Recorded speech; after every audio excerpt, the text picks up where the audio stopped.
todos, soy la profesora Silvia. No tuvimos todavía la oportunidad de conocernos, pero vamos a estar interactuando por este medio debido a la situación actual del país. Continuando un poquito con la clase anterior, sé que dieron conceptos generales, características, estructuras de lo que es el hidrato de carbono. Entonces, continuando un poquito, para terminar con la unidad de hidratos de carbono, vamos a ver un poquito lo que es la parte del metabolismo de estos macronutrientes, ¿verdad? Entonces, la agenda, la clase del día de hoy, contará con los siguientes contenidos. Hablaremos de los procesos metabólicos de la glucosa, donde vamos a tocar puntos como la glucólisis, la gluconeogénesis, la glucogénesis y la glucogenólisis, ¿verdad?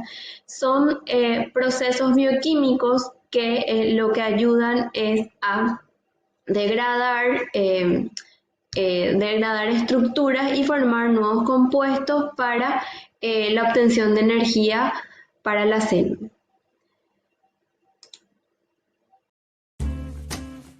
La glucosa es un monosacárido compuesto con 6 carbonos, 12 hidrógenos y 6 oxígenos. Es una forma de azúcar que se encuentra en la mayoría de los alimentos, principalmente en los alimentos dulces, y es la principal fuente de energía para nuestro cuerpo. Existen 4 procesos metabólicos de la glucosa. Uno es para obtener energía mediante ella, que es la glucólisis, y los otros 3 son para regularla, que son la gluconeogénesis, glucogénesis y glucogenólisis. Cuando, por ejemplo, nos comemos un dulce, este viaja a nuestro estómago por el esófago. Aquí dura un rato hasta que se digiere y pasa al intestino delgado, donde los nutrientes son absorbidos por los capilares de las paredes intestinales. Aquí es cuando la glucosa llega a los vasos sanguíneos. La glucosa debe entrar a la célula para darles energía, pero no puede entrar por sí sola. Necesita de una hormona generada en el páncreas por las células beta, la insulina, la cual le permite a la glucosa el paso a la membrana celular. En este proceso, la célula usa la glucosa para obtener energía. Se divide en 2 etapas, cada una con 5 procesos que son activados mediante enzimas. Las enzimas catalizan reacciones químicas. Una molécula no va a reaccionar hasta que se junte con una enzima. Imagina que tienes un metal y planeas fundirlo, pero para esto ocupas fuego, y mientras no tengas fuego no le ocurrirá nada al metal. Aquí la enzima sería el fuego. La glucólisis comienza fosforilando a la glucosa, esto es, quitarle un grupo fosfato a una adenina trifosfato, con sus siglas ATP, convirtiéndolo en adenina difosfato, con sus siglas ADP, para agregárselo a la glucosa, y se desprende un ion hidrógeno de la molécula, convirtiéndole en glucosa 6-fosfato, ya que el grupo fosfato está ubicado en el 6º carbono. Siempre que se une un grupo fosfato a la molécula, se liberará un ion hidrógeno, y siempre que salga un grupo fosfato, se unirá un ion hidrógeno. Esto se hace para aumentar su energía, y así poder utilizarla en otros procesos cuando sea necesario. Esta reacción se da por la enzima hexoquinasa. La terminación quinasa se le da a las enzimas que fosforilizan a las moléculas, es decir, agregan o quitan un grupo fosfato a la molécula. En la segunda reacción, la glucosa 6-fosfato se transforma a fructosa 6-fosfato mediante la enzima fosfoglucosa isomerasa. Esta terminación es porque la glucosa y la fructosa son isómeros. En la tercera reacción, la fructosa 6-fosfato se fosforiliza por la enzima fosfofructoquinasa, convirtiéndose en fructosa 1,6-bifosfato, porque ahora la molécula tiene un grupo fosfato en el primer carbono y otro en el 6º. Luego, esta se rompe en 2 moléculas de 3 carbonos, dihidroxiacetona fosfato y gliceraldehído 3-fosfato, por la enzima fructosa bifosfato aldolasa. Esta terminación es porque está convirtiendo a la fructosa en 2 aldosas. Pero como solo el gliceraldehído 3-fosfato puede seguir los pasos restantes de la glucólisis, la dihidroxiacetona fosfato es isomerizada en gliceraldehído 3-fosfato por la enzima triosa fosfato isomerasa. Ahora tenemos 2 gliceraldehído 3-fosfato, así que las siguientes reacciones serán dobles. En la sexta reacción intervienen una molécula de nicotinamida adenina dinucleótido, por sus siglas NAD+, una molécula de ácido fosfórico y la enzima gliceraldehído fosfato deshidrogenasa.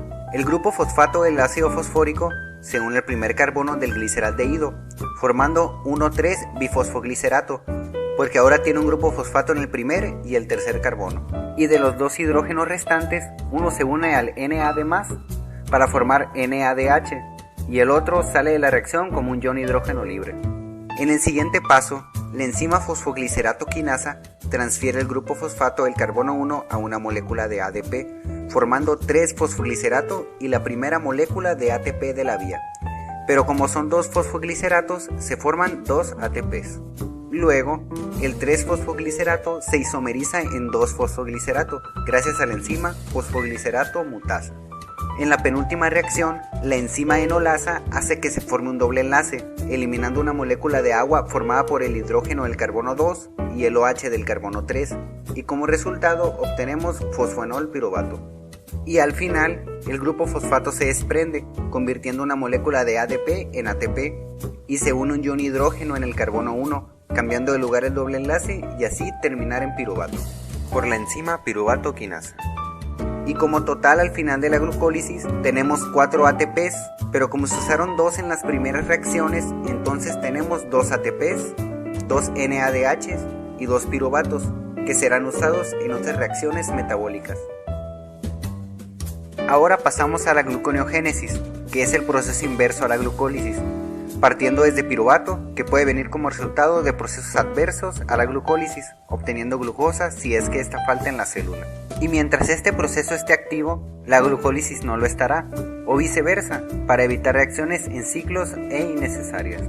En la primera reacción de la gluconeogénesis entra un ATP, al que se le separa un grupo fosfato, convirtiéndose en ADP, y una molécula de bicarbonato que se separa en una molécula de dióxido de carbono, que se unirá al piruvato para formar oxalacetato, y en una molécula de hidroxilo, que se unirá al grupo fosfato formando fósforo inorgánico, todo catalizado por la enzima piruvato carboxilasa. Después, el oxalacetato se fosforiliza por una guanosina trifosfato, con sus siglas GTP, convirtiéndose en GDP, y se libera un dióxido de carbono y un ion hidrógeno, convirtiéndose en fosfoenol piruvato, mediante la enzima fosfoenol piruvato carboxiquinasa. Cabe destacar que el GTP tiene casi la misma cantidad de energía que el ATP. Y a partir de aquí ocurren los procesos inversos de la glucólisis.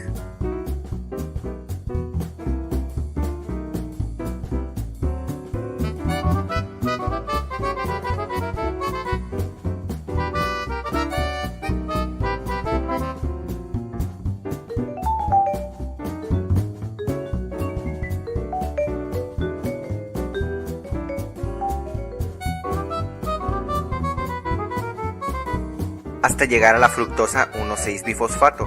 En esta reacción entra una molécula de agua, dividiéndose en un ion hidrógeno, que se une a la fructosa 6-fosfato, y una molécula de hidroxilo, a la que se le une el grupo fosfato desprendido de la fructosa 1,6-bifosfato, esto catalizado por la enzima glucosa 6-fosfatasa. En la siguiente reacción, la fructosa 6-fosfato se isomeriza en glucosa 6-fosfato por la enzima fosfoglucosa isomerasa. Y para terminar, una vez más, entra una molécula de agua y sale un fósforo inorgánico por la enzima glucosa 6-fosfatasa, convirtiendo la molécula en glucosa. Y al final de la gluconeogénesis, por cada 2 piruvatos obtenemos una glucosa, pero perdemos 4 ATPs, 2 GTP y 2 NADH. Así que es un proceso muy costoso, pero útil para cuando no hay glucosa en el cuerpo. Cuando hay mucha glucosa en la sangre y la insulina ya suministró la necesaria a las células, la sobrante la almacena en el hígado y una pequeña parte en los músculos, por un proceso llamado glucogenogénesis. El primer paso de la glucogenogénesis es el mismo que la glucólisis. La glucosa se fosforiliza formando glucosa 6-fosfato. Después, la glucosa 6-fosfato se isomeriza a glucosa 1-fosfato por la enzima fosfoglucomutasa. En el tercer paso, entra a la reacción un uridín 5-trifosfato con sus siglas UTP, que se divide en un uridín fosfato, que se une al fosfato de la glucosa, convirtiendo la glucosa en uridín difosfato glucosa, y en 2 fósforos inorgánicos que salen de la reacción. Todo esto por la enzima UDP glucosa pirofosforilasa. En el paso 4, Al uridindifosfato glucosa se le desprende el uridindifosfato, quedando como un residuo de glucosa, el cual se unirá a otro residuo de glucosa por la enzima glucogenina. Pero para esto se le debe desprender el grupo hidroxilo del carbono 4, y así se puede unir mediante el oxígeno, para formar el inicio de la molécula de glucógeno. Y una vez que ya se unieron las primeras glucosas, la glucogenina ya no es necesaria, así que se desprende de la molécula. Así queda el glucógeno, al que se le irán sumando más residuos de glucosa de la misma manera, siempre por enlaces alfa 1,4. Y todo esto es catalizado por la enzima glucógeno sintasa.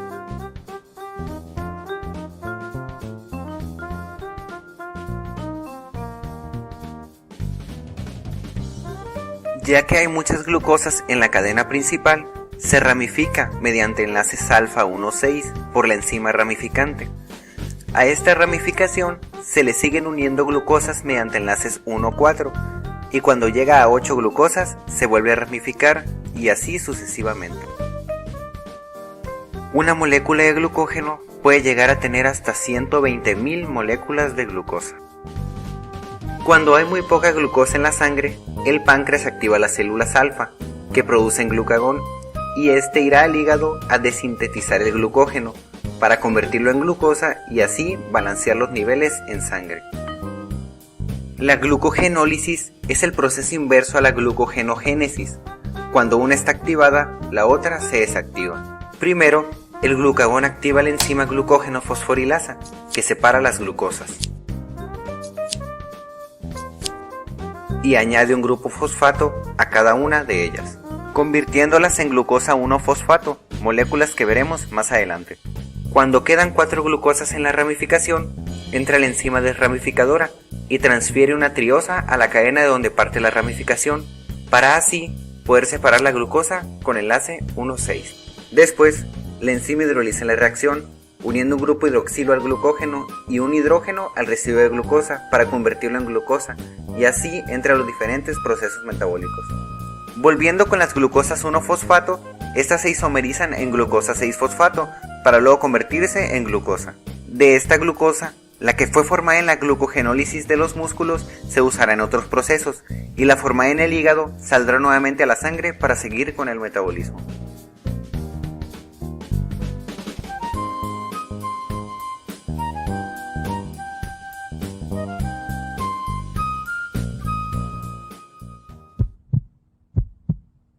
Bueno, vimos varios procesos por el cual el cuerpo puede obtener energía, ¿verdad? En caso de que la glucosa esté como punto de partida o como el glucógeno de punto de partida o compuestos no glucosídicos, ¿verdad? Que vimos también que fue el segundo proceso, que el punto final fue el piruvato, que fue el producto de la glucólisis, y a partir del piruvato podemos obtener una reacción de nuevo en cascada donde podemos llegar otra vez a obtener glucosa, ¿verdad?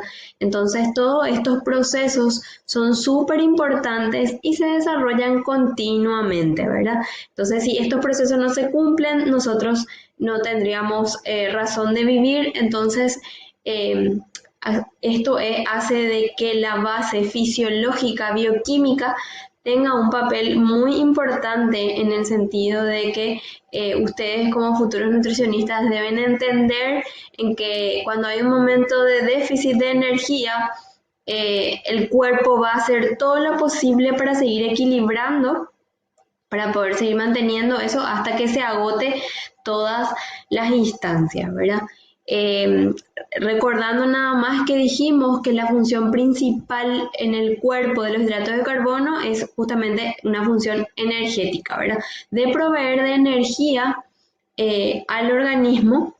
Entonces, esto es lo que ocurre a nivel biológico molecular, ¿verdad? Nosotros no nos damos cuenta, ¿verdad? Sin embargo, hay un sinfín de conexiones de enzimas donde se gana, se pierde ATP, ADP, también algunos cofactores como el NADH, también vimos que interviene el agua en las distintas reacciones, ¿verdad?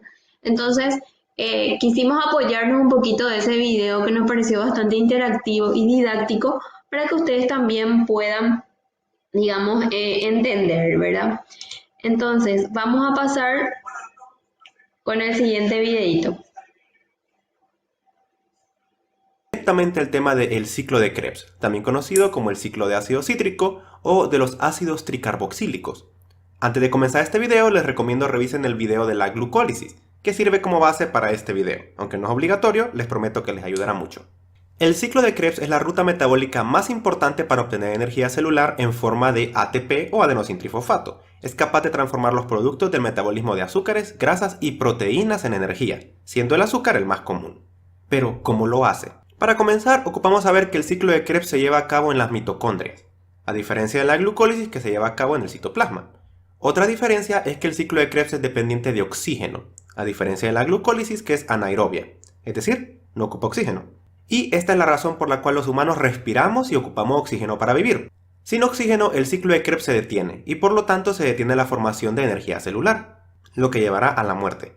Existe solo una excepción, los glóbulos rojos, los cuales no tienen mitocondrias, las que viven solo de la glucólisis, pero es la única. Recordando el video anterior, ocupamos iniciar con las moléculas de piruvato que generamos en la glucólisis. Antes de entrar directamente al ciclo de Krebs, ocupamos transformar el piruvato a una molécula llamada acetilcoenzima A, también llamada acetil-CoA o acetato activado. Esta molécula es la vía común del ciclo de Krebs. Cuando metabolizamos grasas y proteínas, también produciremos acetilcoenzima A. ¿Cómo la transformamos? Resulta que el piruvato tiene 3 carbonos y la molécula que queremos, la acetilcoenzima A, tiene 2. En teoría solo podemos quitarle un carbono, ¿no? Lamentablemente no es tan fácil. Ocupamos 3 enzimas y 5 coenzimas solo para hacer esta parte.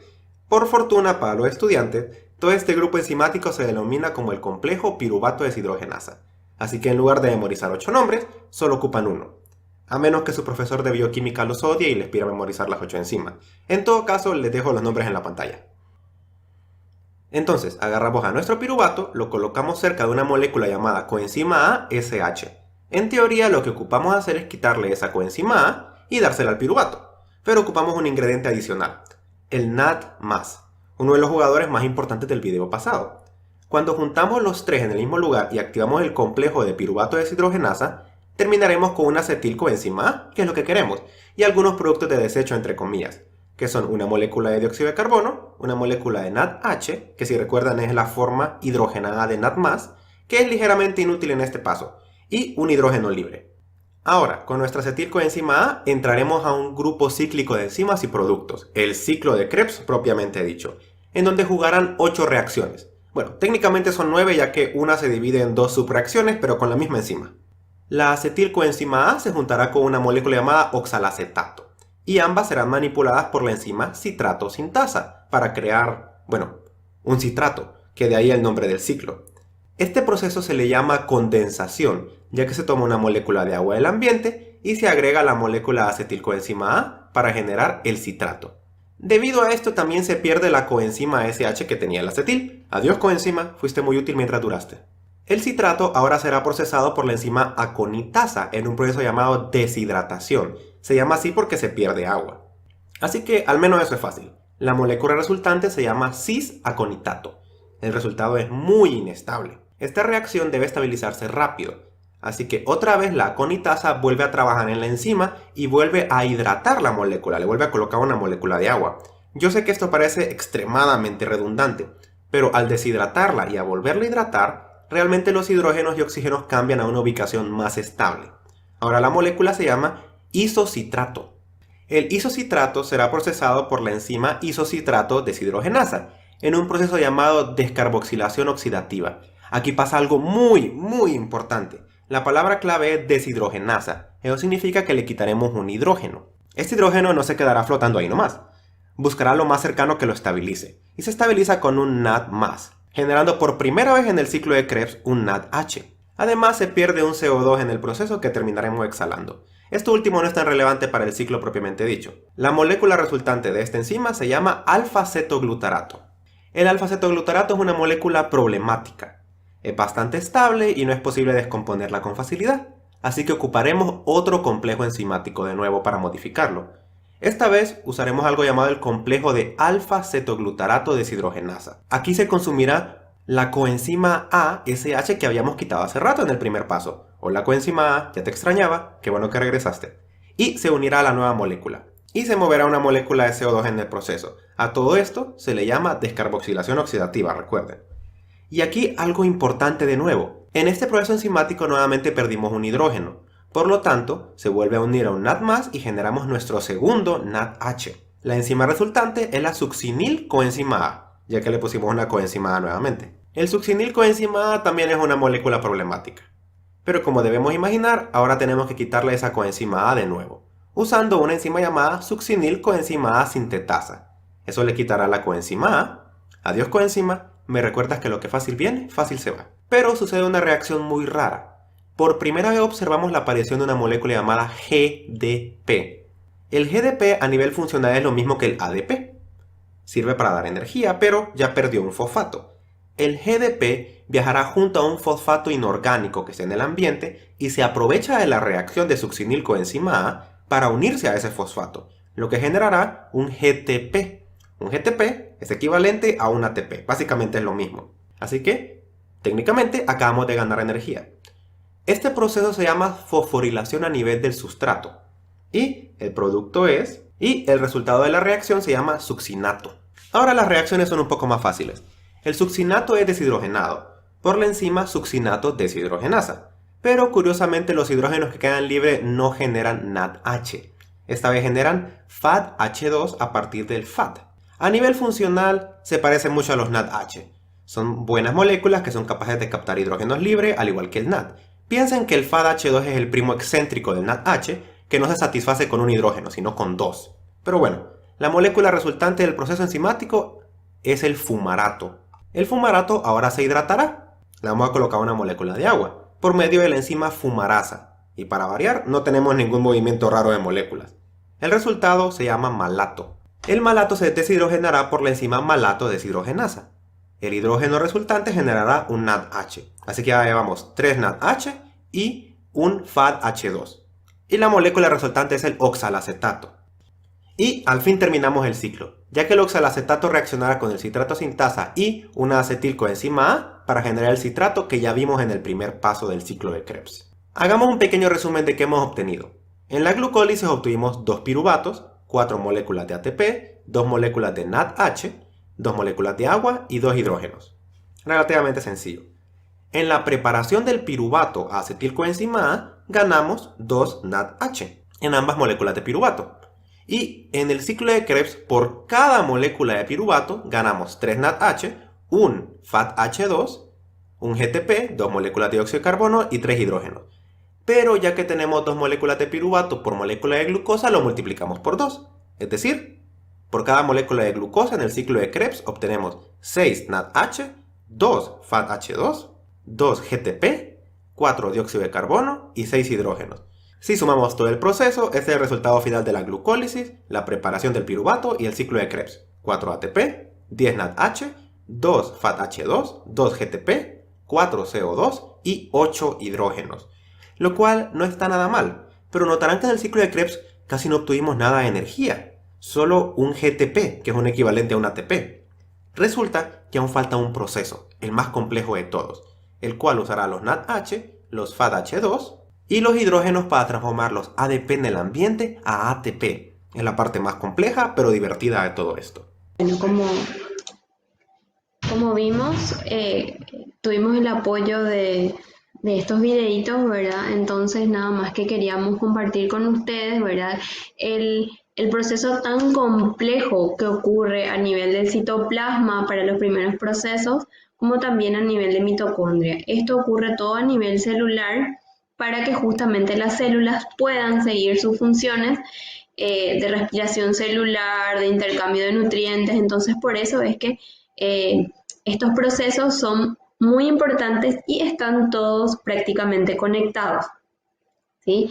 Entonces, continuando un poquito, ya les había dado el resumen, ¿verdad? del balance energético del ciclo de Krebs, también conocido como el ciclo del ácido tricarboxílico o cítrico, ¿verdad? Que en este caso habíamos hablado que cuando en una reacción se pierde y se gana, ¿verdad? Ya sea energía como otros compuestos, ¿verdad? Entonces, esto es, digamos, o sea, nosotros no le vamos a pedir que ustedes conozcan los procesos intermedios que ocurren en todos los distintos procesos que vimos, pero sí le vamos a pedir de que ustedes sean capaces de identificar que cuando se habla de una glucólisis, cuál es el primer compuesto de partida y cuál es el producto final. Y en qué momento se activa esa glucólisis, ¿verdad? Y así sucesivamente para los otros procesos, ¿sí? Entonces, para darle un pequeño resumen para que se entienda, ¿verdad? El primer proceso metabólico del hidrato de carbono que vimos fue la glucólisis, o también pueden encontrar en las distintas literaturas como vía de Enden-Meyerhof, ¿verdad? Ya es un poco más complicado, ¿verdad? Pero generalmente hay literaturas que lo nombran de esa forma, ¿verdad? Entonces, la glucólisis, como dice su nombre, lisis, que es un proceso catabólico porque lisis implica una ruptura, ¿verdad? Dijimos que en un proceso, que el metabolismo es un proceso bioquímico donde podemos tener formación, ruptura, conversión de varios compuestos, ¿verdad? Para llegar a un producto final, ¿verdad? Entonces, la glucólisis, su producto de partida es la glucosa, ¿sí? O sea, el hidrato de carbono que nosotros consumimos a través de la digestión que empieza en la saliva con la enzima que es la alfa-amilasa, ¿verdad? Entonces eso, así como le mostró el videito, cuando uno come algo, uno ingiere y eso hace su proceso digestivo, ¿verdad? El carbohidrato no llega como tal al estómago, ya llega degradado a glucosa y después esa glucosa es la que se va en diferentes direcciones a cumplir su rol, ¿verdad? Este proceso se puede cumplir en dos condiciones. En condiciones aeróbicas, que quiere decir que usó oxígeno, y en ese caso, si usó el oxígeno, su resultado final va a ser 2 moléculas de piruvato. Y si se produjo este proceso en condiciones anaeróbicas, o sea que no hubo presencia de oxígeno, el resultado final va a ser un lactato, ¿verdad? ¿Dónde se suele dar esto? En el músculo, ¿verdad? O sea, nosotros necesitamos justamente la glucosa para que el músculo haga el movimiento contráctil y que el cuerpo pueda seguir funcionando, ¿sí? Entonces, eso es lo que quiero que fijen, ¿verdad? De que cuando hablamos de glucólisis, hablamos de una ruptura de la molécula para convertirse en otros compuestos, ¿verdad? Y cuando hablamos de lisis, siempre vamos a hablar de un proceso catabólico, ¿sí? Que la profe Rosmarie ya les explicó cuál era la diferencia entre un proceso catabólico y un proceso anabólico, ¿sí? Después, el segundo proceso que vimos tenía el nombre de gluconeogénesis, ¿sí? A diferencia del proceso anterior, este es un proceso anabólico y neo viene de formación, ¿verdad? Entonces, acá lo que vimos, ¿se acuerdan que el producto final de la glucólisis era el piruvato en este caso, ¿verdad? Y el piruvato es una fuente no glucosídica, ¿sí? Entonces, a partir de ahí se hace el proceso inverso y a partir de estas fuentes no glucosídicas yo puedo obtener glucosa en el cuerpo. ¿Se acuerdan? O sea, ¿qué pasa en una situación de déficit, por ejemplo?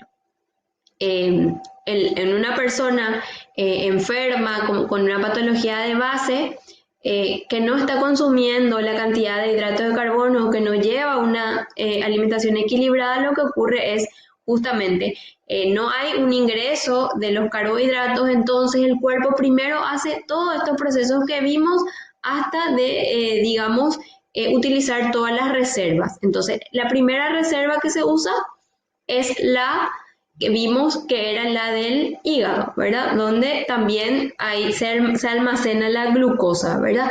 Entonces, una vez que se agota esas fuentes, van a venir las fuentes no glucosídicas, que son las fuentes a partir de las grasas, ¿verdad? Y también a partir de las proteínas.